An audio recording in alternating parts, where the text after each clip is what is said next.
네, 한번 화면 지금 띄워줄 수 있습니까?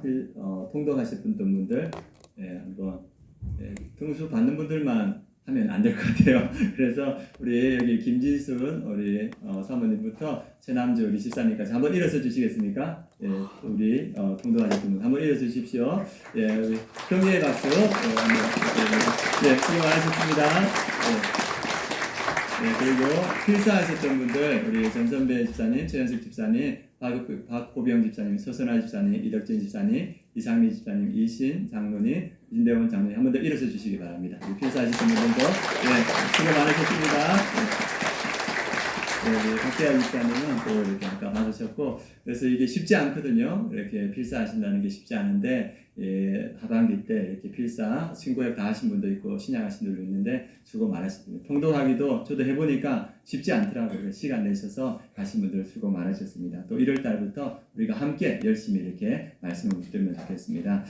제가 이제 오늘 마지막 예배를 드리면서 1년 동안 삶을 되돌아봤습니다. 제가 3월 달에 이곳에 왔을 때 제가 두렵고 뚫림으로 이 자리에 섰습니다. 그래서 이 자리에 서고 나서 이렇게 1년 동안 뒤돌아보면서 우리 성도님들이 어떠한 분이셨나 이렇게 생각해 봤을 때 우리 성도님들이 하나님을 사랑하고 교회를 사랑한다는 마음이 많이 들었습니다. 그래서 우리 성도님들이 하나님을 사랑하고 교회를 사랑하고 이렇게 섬겨서 주님께서 여기까지 우리를 인도하신 것 같다는 생각이 듭니다. 그리고 특별히 우리 앞서 계시는 우리 장로님들 늘 기도의 자리를 섬기고 늘 또 사역에 이렇게 늘 섬겨주시는 그 모습들이 우리 교회를 세워온 그런 모습이라고 생각합니다. 그래서 우리 성도님들과 또 우리 앞선 장로님들, 우리 기도의 자리를 지켜주신 모든 성도님들께 섬김의 자리를 지켜준 성도님들께 감사드립니다. 그래서 오늘 어떤 말씀을 나눌까 이렇게 생각하면서 오늘 목장 편성을 하는 시간인데 말씀보다 목장 편성에 어쩌면 더 관심이 크지 않을까 이런 생각도 듭니다. 빨리 발표하지 않나 이런 마음이 들 수도 있는데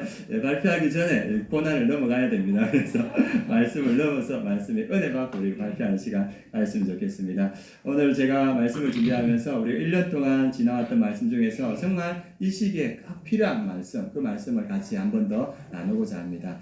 하나님께서 우리에게 주시는 말씀이 오늘 사랑을 훈련하는 자리 목장이라는데 하버드 대학에서 연구했던 연구 결과가 있습니다. 몇 년을 연구했냐면 80년을 연구했습니다. 그래서 1937년부터 해가지고 80년 동안 724명을 대상으로 그들의 삶을 추적했습니다. 그래서 하버드 대학교 2학년생 268명 그들의 삶을 80년 동안 추적했고 또 대조군으로 빈민가 보스턴 빈민가 지역의 10대 5반 456명 그래서 전체 724명의 삶을 80년 동안 추적을 했어요. 그래서 그 추적한 그 연구의 목적은 뭐냐 하면 인생을 건강하고 행복하게 만드는 결정적인 요인은 무엇인가? 우리가 삶을 살아가는데 우리의 삶을 행복하고 그리고 건강한 삶을 만드는 결정적인 요인이 무엇인가? 그것을 80년 동안 700명이 넘는 사람들을 하버드 연구팀에서 연구하고 그리고 한 권의 책을 냈습니다. 그 책 이름이 뭐냐 하면 행복탐구 보고서라는 책입니다. 그래서 저기에서 이 인간을 건강하고 행복하게 하는 결정적인 요소는 무엇인가? 한마디로 요약했는데 그것은 재산도 아니고 명예도 아니고 학벌도 아니다. 그것은 무엇이냐? 사람과의 따뜻한 관계다. 그것이 인생을 건강하게 만들고 행복하게 만든다. 이 한 줄이 저 책 안에 들어가 있습니다. 그래서 우리 인생의 가장 중요한 것은 재산도 명예도 학벌도 아니다. 뭡니까?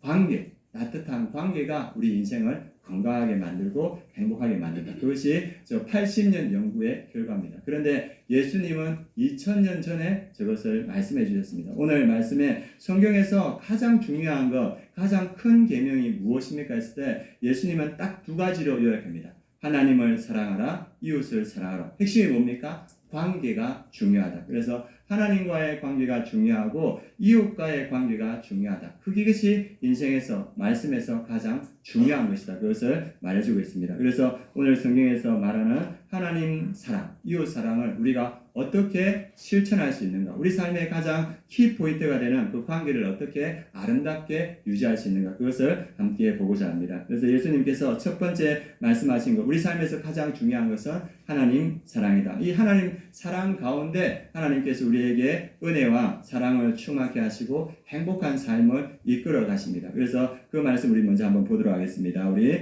37절에서 38절 말씀 함께 봉독하겠습니다.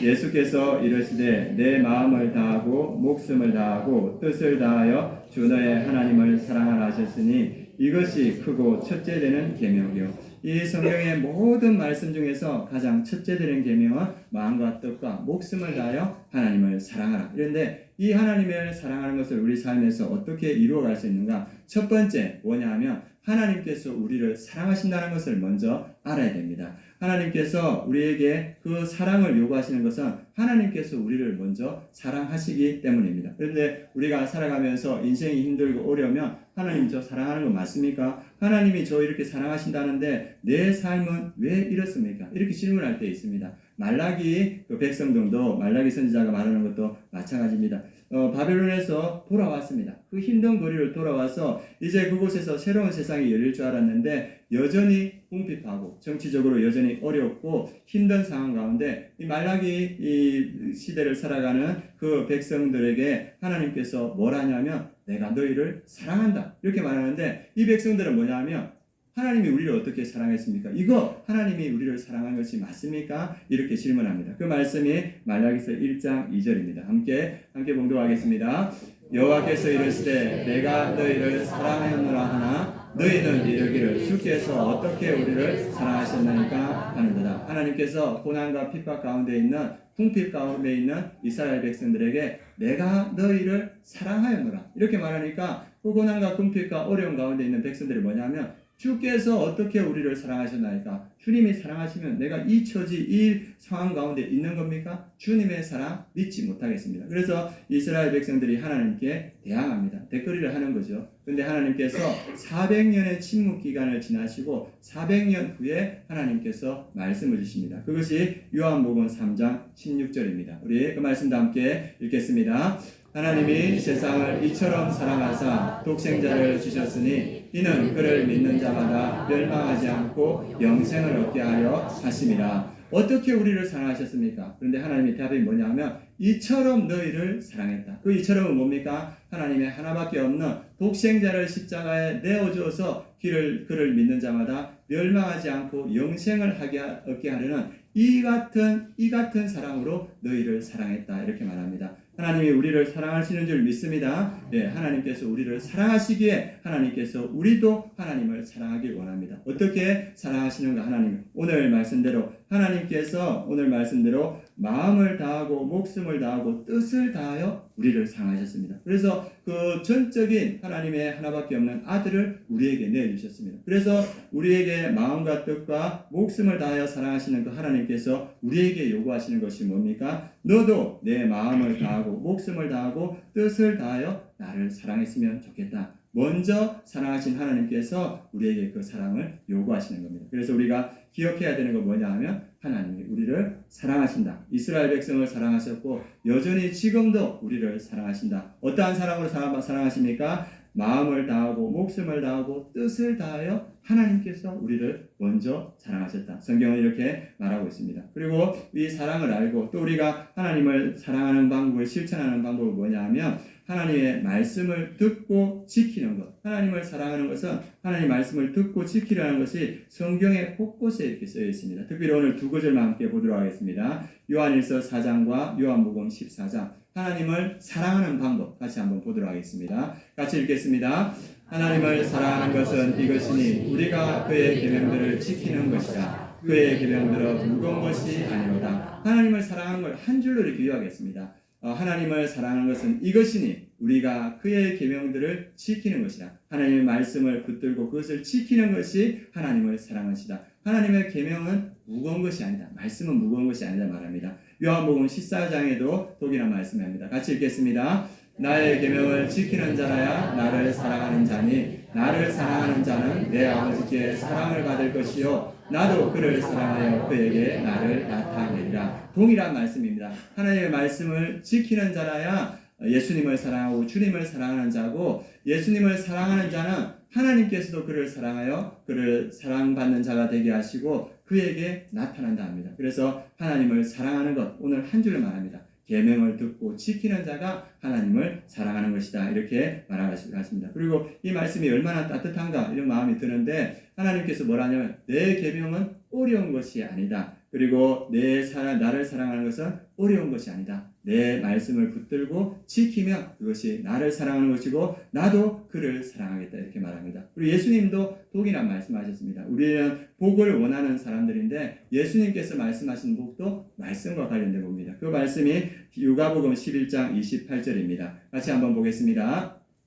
예수께서 이르시되 오히려 하나님의 말씀을 듣고 지키는 자가 복이 있느니라 하시니라. 예수님께서 하시는 복, 우리에게 주시고자 하는 복도 하나님의 말씀을 듣고 지키는 자가 복이 있다. 누구보다 복이 있냐면 예수님을 낳은 마리아보다 더 복이 있다. 오히려 이렇게 말씀하시거든요. 그래서 하나님을 사랑하는 것이 무엇인가? 우리가 하나님의 말씀을 붙들고 그것을 읽고 이것을 행하는 것, 그것이 하나님을 사랑하는 것이다. 오늘 보니까 우리 칠독도 하시고 오독도 하시고 그리고 또 신구약 필사도 다 하셨는데 그 근본적인 동기가 뭡니까? 하나님을 향한 사랑인 줄 믿습니다. 우리가 하나님을 사랑하기 때문에 그분의 말씀을 듣고자 하고 그분의 말씀을 통해서 그분의 은혜가 우리의 삶에 임하는 겁니다. 하나님은 우리를 그분과의 교제로 초청하십니다. 뭘 통해서? 말씀을 통해서 하나님과 교제하기를 원하시고 그 말씀을 통해서 모든 좋은 것을 우리에게 허락하십니다. 그래서 주님은 주님을 사랑하는 방법으로 우리에게 무엇을 주셨냐 하면 말씀을 주신 줄 믿습니다. 우리가 1월달부터 이제 말씀 통독을 하시는데 그 말씀을 읽어나가면서 주님과 더 깊은 사랑 가운데 거하는 주님과의 사랑의 관계를 만들어가는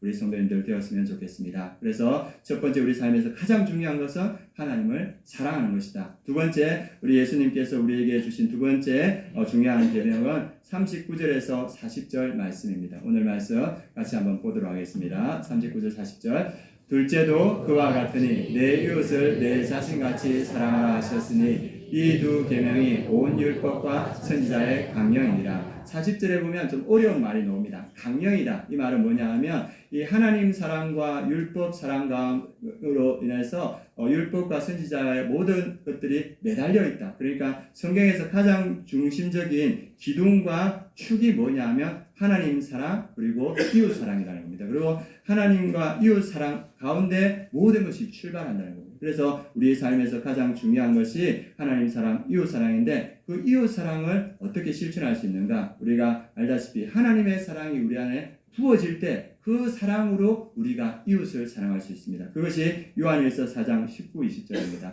그 말씀도 함께 보도록 하겠습니다.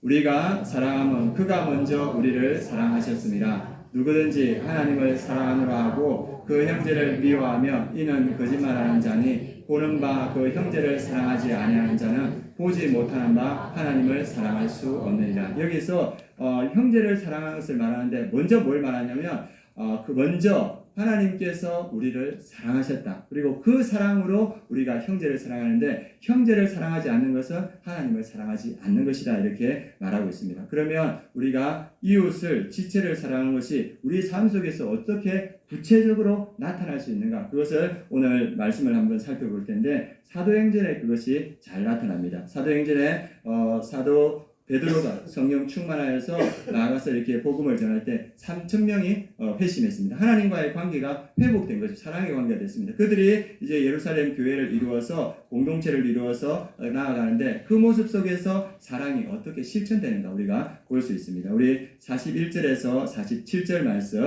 함께 보도록 하겠습니다. 한 절씩 교독하겠습니다. 그 말을 받은 사람들은 침례를 받으며 이날의 신도의 수가 3,000이나 더하더라.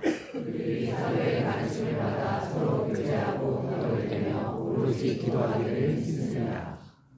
사람마다 두려워하는데 사도들로 말미암아 기사와 표적이 많이 나타나니 믿는 사람이 다 함께 있어 모든 물건을 서로 통하고 또 재산과 소유를 팔아 각 사람의 필요를 따라 나눠주며 날마다 마음을 같이하여 성전에 모이기를 쓰고 집에서 떡을 떼며 기쁨과 순전한 마음으로 음식을 먹고 같이 읽겠습니다. 하나님을 찬미하며 또 온 백성에게 칭송을 받으니 주께서 구원받는 사람을 날마다 더하게 하시니라. 아멘. 그래서 사도행전에 나오는 이 예루살렘 초대교회에서는 어떻게 했냐면 함께 모여서 신앙생활을 시작했습니다. 그래서 어떤 걸 시작했냐면 가정교회를 시작했다는 것을 보여주고 있습니다. 이 짧은 구절에 두 번이나 반복되는 말씀이 있습니다. 그 말씀이 뭐냐면 42절과 46절 말씀입니다. 한번 보도록 하겠습니다. 같이 읽겠습니다. 그들이 사도의 가르침을 받아 서로 교제하고 떡을 떼며 오로지 기도하기를 힘쓰니라. 날마다 마음을 같이하여 성전에 모이기를 힘쓰고 집에서 떡을 떼며 기쁨과 순전한 마음으로 음식을 먹고. 여기서 반복되는 말씀이 뭡니까?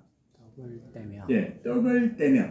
떡을 떼며. 이 떡을 떼며가 42절, 46절에서 반복됩니다. 이거는 가정에서 떡을 뗐다는 그 말씀입니다. 그래서 이 초대교회, 이 사랑의 공동체에 뭐가 있었냐면 식탁 교제가 있었다는 것을 보여주고 있습니다. 그래서 가정마다 서로 모여서 식탁 교제를 하면서 사랑을 나누는데 이 식탁 교제가 단순한 밥을 먹는 자리가 아니라 일상의 삶에 성찬의 의미가 스며들어 있다는 것을 볼 수 있습니다. 그래서 예수님께서 제자들을 먹이신 마지막 식탁은 어디로 이어지냐면 예수님의 십자가의 사건으로 이어집니다. 그래서 6월절 마지막 밤에 그 만찬을 할 때 예수님께서 뭐라 하십니까? 이 빵을 찢어주면서 그건 일반적으로 먹는 빵이지 않습니까? 그런데 이것은 내 살이다 말하고 일반적으로 먹는 그 포도주를 제자들에게 부어주면서 이것은 내 피다 말했습니다. 그래서 그들이 참여한 자리가 성찬의 자리였고 성찬의 자리가 어디서 완성됩니까? 십자가에서 완성됩니다. 그래서 우리의 성찬의 의미가 예수 그리스도의 십자가의 희생의 자리고 그 의미가 그대로 애찬의 자리로 녹아져 있다는 것을 우리가 생각할 수 있습니다. 예수님은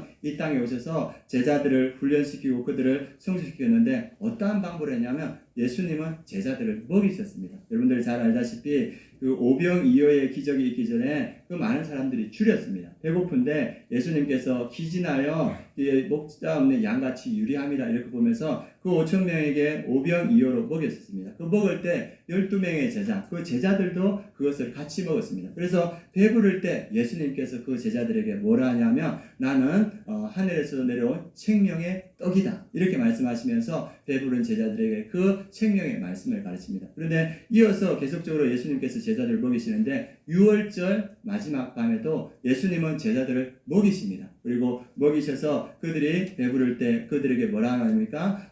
서로 사랑하라 이렇게 말씀하시고 서로 싸우는 제자들에게 예수님께서 친히 수군을 들으시고 섬기는 모습을 보여주십니다. 그러면서 예수님이 하시는 말씀이 뭐냐면 나는 섬기러 왔다. 너희들도 섬기기를 원한다. 그리고 예수님께서 이 다 도망갔던 그 제자들을 찾아가시지 않습니까? 갈릴리까지 찾아가서 제일 먼저 예수님이 했었던 뭐냐 하면 떡을 준비하시고 물고기를 준비하시고 아무 말 하지 않으시고 그들을 먼저 먹이십니다. 그리고 그들이 다 먹고 난 후에 조반을 마친 후에 제자 베드로에게 그 사명을 일깨워 주십니다. 예수님은 뭐 하셨습니까? 먹이셨습니다. 그리고 먹인 그들에게 사명을 일깨우고 그리고 그들을 믿음으로 성숙시켰습니다. 그래서 이것을 뭐라 하냐면 인카네이션, 성육신 신학이라고 이렇게 말합니다. 영적으로는 예수님께서는 영적으로만 머물지 않으시고 이 배고픔과 피곤함, 고통, 죽음의 현실으로 직접 들어오셨습니다. 그래서 성경의 요한복음 1장 14절에 말씀이 육신이 되어 우리 가운데 과심해 육신에 입고 이 땅에 오셨다는 겁니다. 그리고 그 예수님께서 우리와 같이 배고픔과 피로와 갈증 그리고 상처와 좌절을 직접 체험하셨습니다. 그래서 이 마태복음 4장 2절에 보면 40일을 밤낮으로 금식하신 후에 뭐라고 표현되어 있습니까?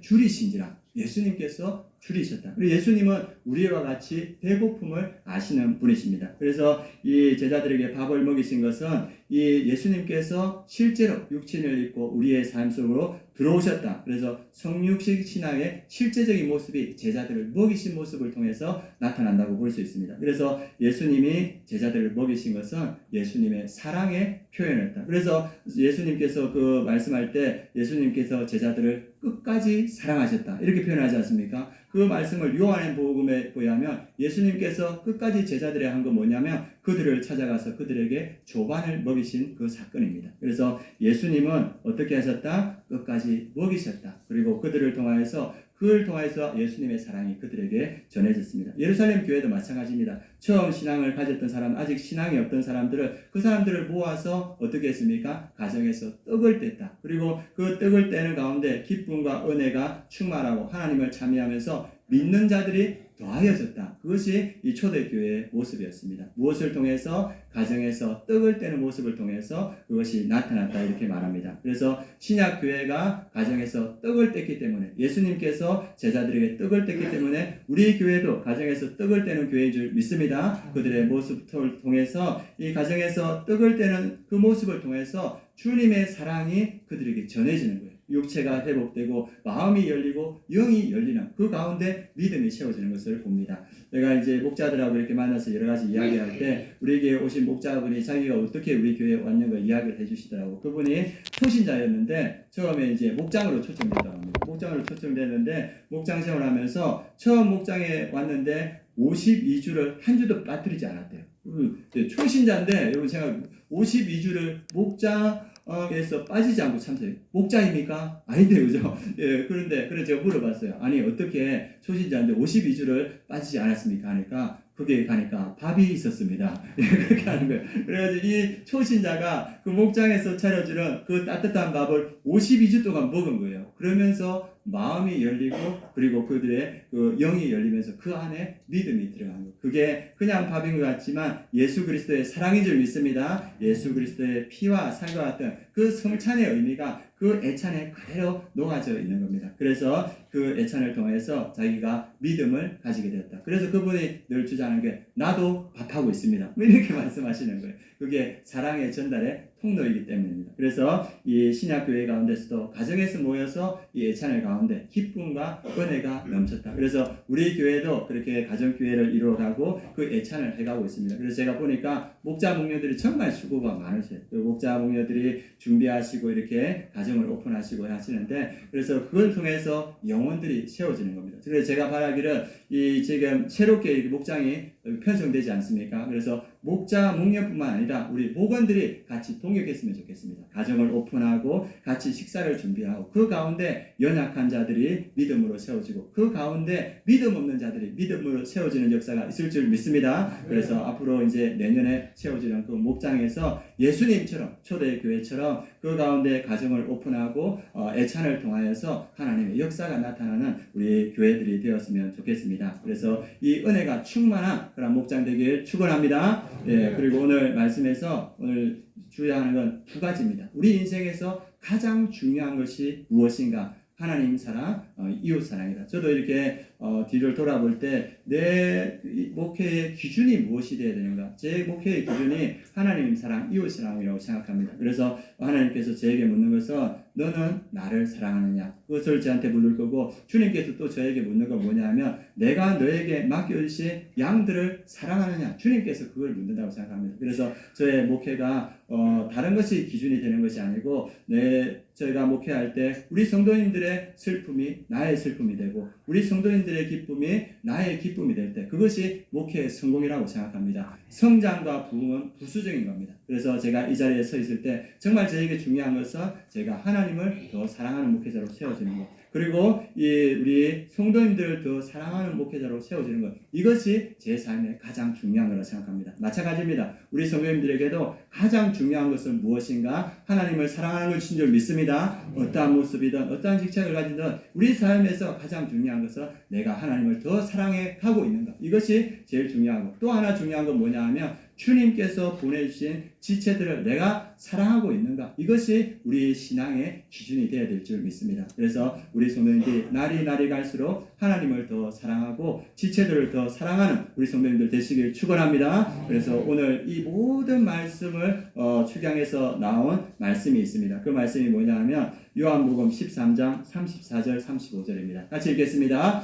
새 계명을 너에게 주노니 서로 사랑하라. 내가 너희를 사랑한 것 같이 너희도 서로 사랑하라. 너희가 서로 사랑하면 이로써 모든 사람이 너희가 내 제자인 줄 알리라. 예수님께서 6월절 마지막 밤에 제자들에게 먹이시고 나서 예수님께서 이 6월절 밤에 했을 말이 뭐냐 하면 서로 사랑하라. 내가 너희를 사랑한 같이 서로 사랑하라. 이 말씀 마지막으로 주셨습니다. 그리고 예수님께서 덧붙인 말씀이 너희가 서로 사랑하면 이 지체들이 서로 사랑하면 모든 사람이 너희가 내 제자인 줄 알리라. 예수님을 믿는 사람뿐만 아니라 믿지 않는 모든 사람들도 너희가 내 제자인 줄 알리라. 사도행전의 초대교회가 그랬지 않습니까? 사랑하니까 많은 사람들의 칭송이 있었고 그 많은 사람들이 교회 안으로 들어왔습니다. 여러분들 한번 쭉 둘러보십시오. 여기 한번 둘러보시기 바랍니다. 예, 저 보지 마시고 저 옆에 한번 둘러보십시오. 예, 누가 보내신 분들입니까? 예, 하나님이 이곳에 보내주신 분입니다. 이분들은 모두 다 귀한 사람입니다. 왜 귀합니까? 여기에 있는 모든 사람들은 예수님께서 피값으로 사신 분이고 그만큼 예수님께서 귀하게 여기시고 사랑하는 분입니다. 그 귀하고 사랑하는 분들이 예수님께서 어디에 보내시냐면 여기에 보내주셨습니다. 왜 보내셨습니까? 서로 사랑하라고 주님께서 보내주신 줄 믿습니다. 그래서 올 한 해 우리 성도님들이 하나님을 사랑하고 이웃을 지체들을 사랑하는 것 같이 이제 새롭게 편성되는 그 목장을 통해서 하나님의 사랑을 실천하시고 또 지체를 사랑하는 그 사랑을 실천하시길 축원합니다. 그래서 말씀을 또 붙드시고 사랑의 애창 가운데 서로를 섬기는 그 사랑의 모습 가운데 예수님께서 함께하여 주실 줄 믿습니다. 이 은혜가 우리 아름다운 교회에 충만하기를 축원합니다. 예, 우리가 이 믿음으로 함께 찬양하도록 하겠습니다. 주님께서 우리를 이곳에 불러주셨습니다. 주님 사랑받는 자, 주님 은총받는 자, 우리가 이 믿음으로 함께 찬양하시겠습니다.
주가 지켜주신다.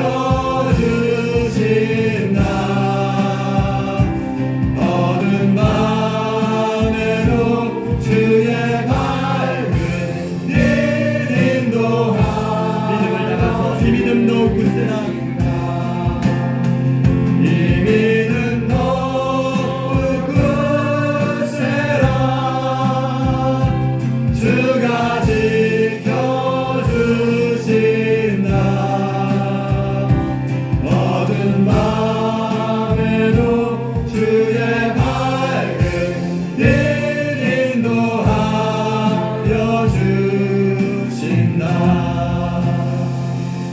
이 시간 우리 합심해서 함께 기도하겠습니다. 우리의 삶에 가장 중요한 것, 하나님을 사랑하고 우리 지체를 사랑하는 것입니다. 하나님, 오늘 우리가 기도하오니 우리가 하나님을 더욱더 사랑하고 지체를 사랑하게 하여 주시옵소서. 우리의 아름다운 교회, 하나님을 더욱 사랑하고 지체를 더욱 사랑하는 그러한 교회 되게 하여 주시옵소서. 우리 합심해서 함께 기도하시겠습니다. 하나님 아버지, 이 시간 우리가 주님 앞에 나아갑니다. 우리 인생의 가장 중요한 것, 하나님을 사랑하고 우리 지체를 사랑하는 것 기도하겠습니다. 우리의 성도님들 하나님을 우리의 성도를 거칠 수 있도록 주님께서 역사하시고 주님 인도하여 주시옵소서. 하나님 아버지께서 역사하여 주시옵소서. 하나님 아버지, 또 우리가 기도하며 주님 앞에 나아갑니다. 하나님 아버지, 우리가 지체를 더욱더 사랑하기를 원합니다. 하나님 아버지, 사랑하지 못하면 주님 용서하여 주시고 하나님 아버지, 우리의 마음을 열어주시고 우리의 영혼을 열어주셔서 예수 그리스도의 사랑으로 지체를 더욱더 사랑할 수 있도록 주님께서 역사하여 주시옵소서. 우리 아름다운 교회 하나님을 더욱더 사랑하며 지체를 더욱더 사랑하는 우리 아름다운 교회 모든 사람을 지낼 수 있도록 주님께서 성령으로 역사하여 주시옵소서. 주님께서 은혜하여 주시옵소서. 그래서 주님의 사랑을 실천하는 우리 아름다운 교회 될 수 있도록 주님 역사하시고 인도하여 주시옵소서.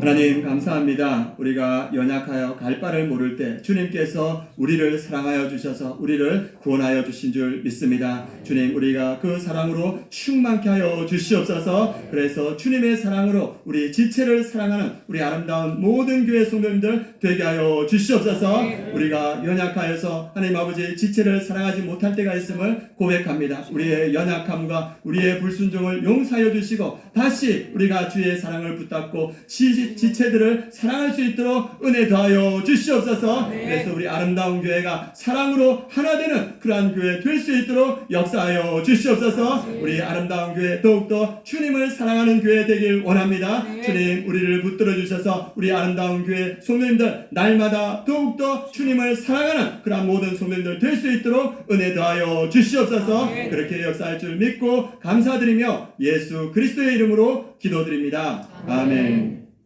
우리 준비하신 헌금 우리 하나님께 올려드리겠습니다.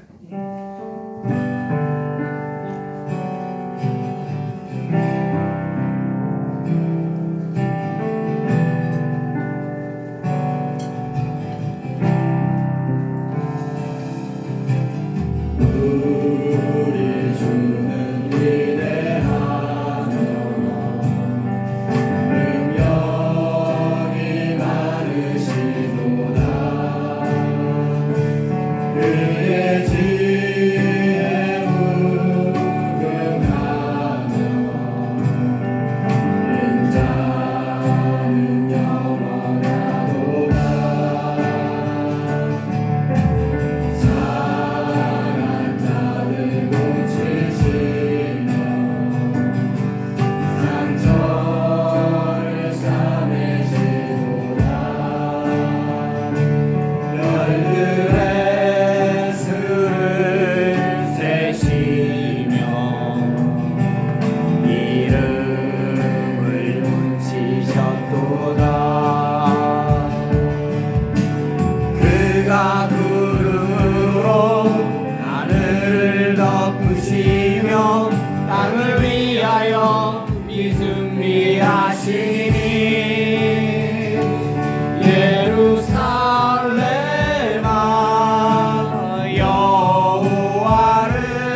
법장 편성과 그리고